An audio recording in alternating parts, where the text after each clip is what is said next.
Hello बच्चों, इसके पहले वाले वीडियो में बच्चों हम लोगों ने काव्य भाग का पाठ 11 कवि घनानंद के जीवन परिचय के विषय में पढ़ा था।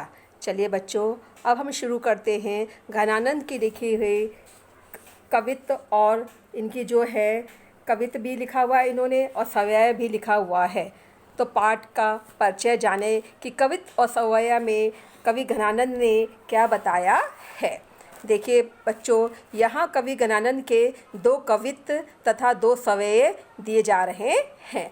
प्रथम कवित्त में कवि ने अपनी प्रेमिका सुजान के दर्शन की अभिलाषा प्रकट करते हुए कहा है कि सुजान के दर्शन के लिए ही ये प्राण अब तक अटके हुए हैं। यहाँ पर कवि ने अपनी प्रेमिका सुजान के दर्शन की अभिलाषा को प्रकट किया है और ये कह रहे हैं कि उसके दर्शन के लिए ही अभी तक मैं जिंदा हूँ, अभी तक मेरे प्राण अटके हुए हैं। दूसरे कवित्त में कवि नायिका से कहता है कि तुम कब तक मिलने को आनाकानी करती रहोगी, अर्थात तुम कब तक मेरे से नहीं मिलोगी, कब तक मिलने की आनाकानी करती रहोगी। मुझ में और तुम में एक प्रकार की होड़ सी चल रही है कि तुम पहले मिलने के लिए आओ या फिर मैं मिलूँ तुमसे, इस तरह की होड़ चल रही है। तुम कब तक कानों में रुई डालकर बैठी रहोगी, यानी कब तक तुम मेरी बातों को अनसुनी करती रहोगी, कब तक मेरी बातों पर तुम विचार नहीं करोगी। कभी तो मेरी पुकार तुम्हारे कानों तक पहुँचेगी ही, कभी न कभी तो तुम्हें मेरी पुकार सुनाई देगी और कभी न कभी तुम मेरी बातों पर ध्यान दोगी और कभी न कभी मेरी बातों को तुम सोचोगी।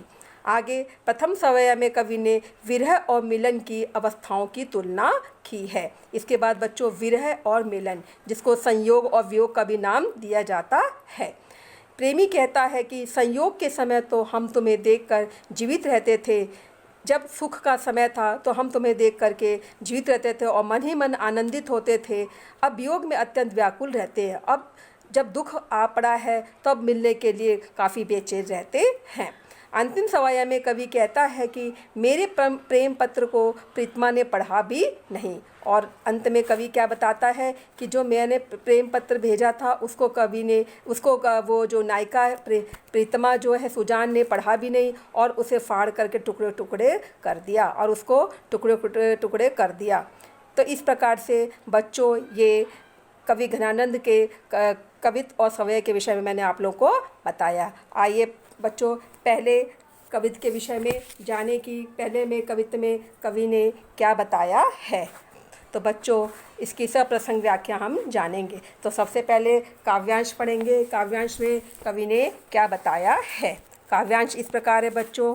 बहुत दिनान को अवधि आस पास परे, खरे अरबरनी भरे हैं उठी जान को, के ही कही कही आवन छबीले मन भावन को, गही गही राखती दी दे दे सन्मान को, झूठी बतियानी की पतियानी ते उदास हवें के, अब न घिरत घन आनंद निदान को, अधर लगे हैं आन करी के पयान प्राण, चाहत चलत यो संदेशो ले सुजान को।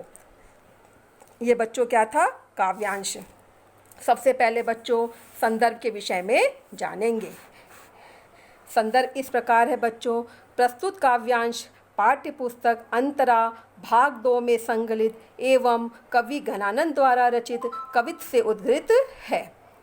घनानंद रीतकाल के प्रमुख स्वच्छंदतावादी कवि हैं। तो बच्चों ये क्या था, संदर्भ। आइए प्रसंग के विषय में जाने।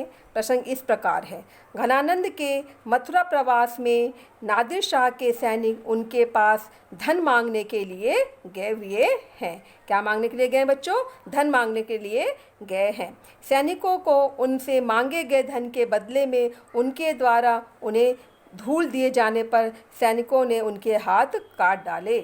जब उन्होंने धूल दिया तो सैनिकों ने क्या किया, उनके हाथ काट डाले। कहते हैं कि मरते समय कवि ने अपने रक्त से यह कवित्त लिखा था, जिसमें उन्होंने अपनी प्रेमिका सुजान से मिलने की इच्छा व्यक्त की है। कितना अच्छा प्रसंग था बच्चों। आइए इसकी व्याख्या, काव्यांश की व्याख्या जाने। व्याख्या इस प्रकार है बच्चों। कवि अपनी प्रेमिका सुजान से बहुत लंबी अवधि से बिछड़े हुए हैं, यानी बहुत समय हो गया सुजान से कवि को मिले हुए। ऐसी स्थिति में कवि ने अपने प्राणों को सुजान के आने का आश्वासन दिया है। उन्होंने अपने आप को ये कह रहे हैं कि कभी न कभी सुजान उनसे मिलने के लिए आएगी, इसलिए उनके प्राण सुजान के आने की प्रतीक्षा में अब तक अटके हुए हैं। उसके दर्शन के लिए ही ये प्राण अब तक अटके हुए हैं। अब वे पूरी तरह से व्याकुल होकर जाने के लिए उठ खड़े हुए हैं। अब उनका मन कर रहा है कि कब वो वहाँ पहुँच जाए। वे सुजान के दिए गए आश्वासन को असत्य मानकर उन पर अविश्वास करके उनके शरीर से निकल जाना चाहता है। क्या निकल जाना चाहता है प्रभु? ये बच्चों प्राण कह रहे हैं कि जब अगर वो नहीं मिलने के लिए आएगी तो मेरे प्राण हो सकता है मेरे शरीर को छोड़ दें। कवि ने अपनी इस विरहाकुल दशा का संदेश अपनी प्रेमिका सुजान के पास भेजा है कि तुम मिलने के लिए आओ, नहीं तो ये प्राण निकल जाएंगे, जिसे उसने सम्मानपूर्वक ग्रहण करके अपने पास रख लिया है। लेकिन अपने आने की बात बार बार कहकर भी वह अपनी झलक दिखाने के लिए नहीं आती है। बार बार यह कह देती है कि हाँ मैं मिलने के लिए आऊँगी, लेकिन मिलने के लिए फिर नहीं जाती है। कवि कहते हैं कि उसके द्वारा किए गए सभी वादे अभी तक झूठे ही निकले हैं। कवि कह रहा है कि उसने जो भी बात अब तक बोली वो सारी की सारी झूठी सिद्ध हुई है। उसके झूठे वादों पर विश्वास करते हुए कवि का मन उदास हो गया है। उसके झूठे वादों पर कवि विश्वास करते हुए सोच रहा है कि वह मिलने आएगी या नहीं आएगी, यह सोचकर कवि का मन उदास हो गया है। उन्हें लगता है कि अब उनके जीवन में आनंद पाने का कोई उपाय नहीं है। अब उन्हें लगता है कि इनके जीवन में आनंद की अब कभी भी अनुभूति नहीं होगी, ऐसा वे सोच रहे हैं। अब उनके जीवन में न घन बादल, जिसको क्या कहते हैं बादल, गिरते हैं, न आनंद जल गिरते हैं। जल को किसके साथ तुलना की है? आनंद के साथ। कवि के जीवन का अंतिम समय आ गया है। कवि को ऐसा महसूस होता है कि उसका अंतिम समय आ गया है।